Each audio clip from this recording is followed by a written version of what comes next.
ಕಾಂಗ್ರೆಸ್ ಕುರ್ಚಿ ಫೈಟ್ಗೆ ಬಿಜೆಪಿ ಟೀಕೆಯನ್ನ ಮಾಡ್ತಾ ಇದೆ. ಇವ್ರು ಎಂಟ್ರಿ ಕೊಟ್ರ ಈಗ ಬೇಗ ದೆಹಲಿ ಬಿಟ್ಟು ಕರ್ನಾಟಕಕ್ಕೆ ಬನ್ನಿ. ಅಯ್ಯೋ ನೀವು ಇದ್ದಾಗಲೂ ಅದೇ ಆಗಿತ್ತು, ಬನ್ರಿ. ನೀವು ಜಾಲಿ ಮಾಡಲು ದೆಹಲಿಗೆ ಹೋಗಿದ್ದೀರಾ ಅಂತ ಕೇಳಿದ್ದಾರೆ. ಇಲ್ಲಿ ರೈತರು ಕಂಗಾಲಾಗಿದ್ದಾರೆ ಅಂತ ಇವರದ್ದು. ಸೊ ಮಂತ್ರಿಗಳು ಹೋಗಿದ್ದಾರೆ, ಶಾಸಕರು ಹೋಗಕ್ಕೆ ರೆಡಿ ಆಗ್ತಾ ಇದ್ದಾರೆ. ಜನರ ಪಾಲಿಗೆ ಇದು ಸತ್ತ ಸರ್ಕಾರ ಅಂತ ಅಶೋಕ್ ಅವರು ಟೀಕೆಯನ್ನ ಮಾಡಿದ್ದಾರೆ. ಕಾಂಗ್ರೆಸ್ ಕುರ್ಚಿ ಫೈಟ್ಗೆ ಬಿಜೆಪಿ ಟೀಕೆಯನ್ನ ಮಾಡಿರೋದು.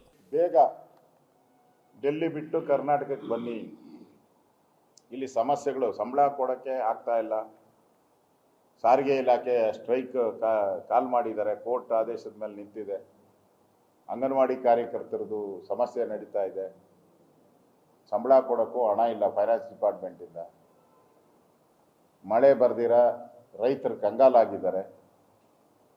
ಈ ಪರಿಸ್ಥಿತಿ ಇಟ್ಕೊಂಡು ನೀವು ಜಾಲಿ ಜಾಲಿ ಜಾಲಿ ಅಂತ ಹೇಳ್ಬಿಟ್ಟು ಡೆಲ್ಲಿಯಲ್ಲಿ ಜಾಲಿ ಮಾಡೋಕ್ಕೆ ಹೋದರೆ ರಾಜ್ಯದ ಜನ ನಿಮಗೆ ವೋಟ್ ಹಾಕಿ 5 ವರ್ಷ ಅಧಿಕಾರ ಮಾಡಲಿ ಅಂತ ಕೊಟ್ಟಂಥ ಜನಕ್ಕೆ ನೀವು ದ್ರೋಹ ಬಗಿತಾ ಇದ್ದೀರಾ ಅಂತ. ಎಲ್ಲ ಮಂತ್ರಿಗಳು ಹೋಗಿದ್ದಾರೆ. ಈಗ MLAಗಳು ಹೋಗೋಕ್ಕೆ ಆಗಲೇ MLAಗಳ ಟೀಮು ರೆಡಿ ಮಾಡ್ತಾ ಇದ್ದಕ್ಕೆ ನೆನ್ನೆ ಕಾಂಗ್ರೆಸ್ MLAಗಳು ಎಲ್ಲ ಸ್ಟೇಟ್ಮೆಂಟ್ ಮಾಡಿದ್ದಾರೆ. ಅವರೆಲ್ಲ ಬಂದ ಮೇಲೆ ನಾವೆಲ್ಲ ಹೋಗ್ತೀರಿ ಅಂತ ಹೇಳಿದ್ದಾರೆ.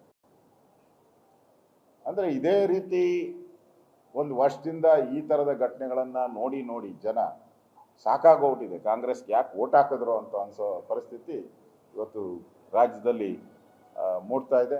ಒಂದು ರೀತಿ ಕಾಂಗ್ರೆಸ್ ಸರ್ಕಾರ ಜನರ ಪಾಲಿಗೆ ಸತ್ತಂಥ ಸರ್ಕಾರ ಇದೆ. ಒಬ್ಬೊಬ್ಬರು ಒಂದೊಂದು ಹೇಳಿಕೆಯನ್ನು ಕೊಟ್ಕೊಂಡು ಓಡಾಡ್ತಾ ಇದ್ದಾರೆ. ಬಿಜೆಪಿಯವರು ಟೀಕೆ ಮಾಡಬೇಕು, ಟೀಕೆಯನ್ನು ಮಾಡ್ತಾ ಇದ್ದಾರೆ.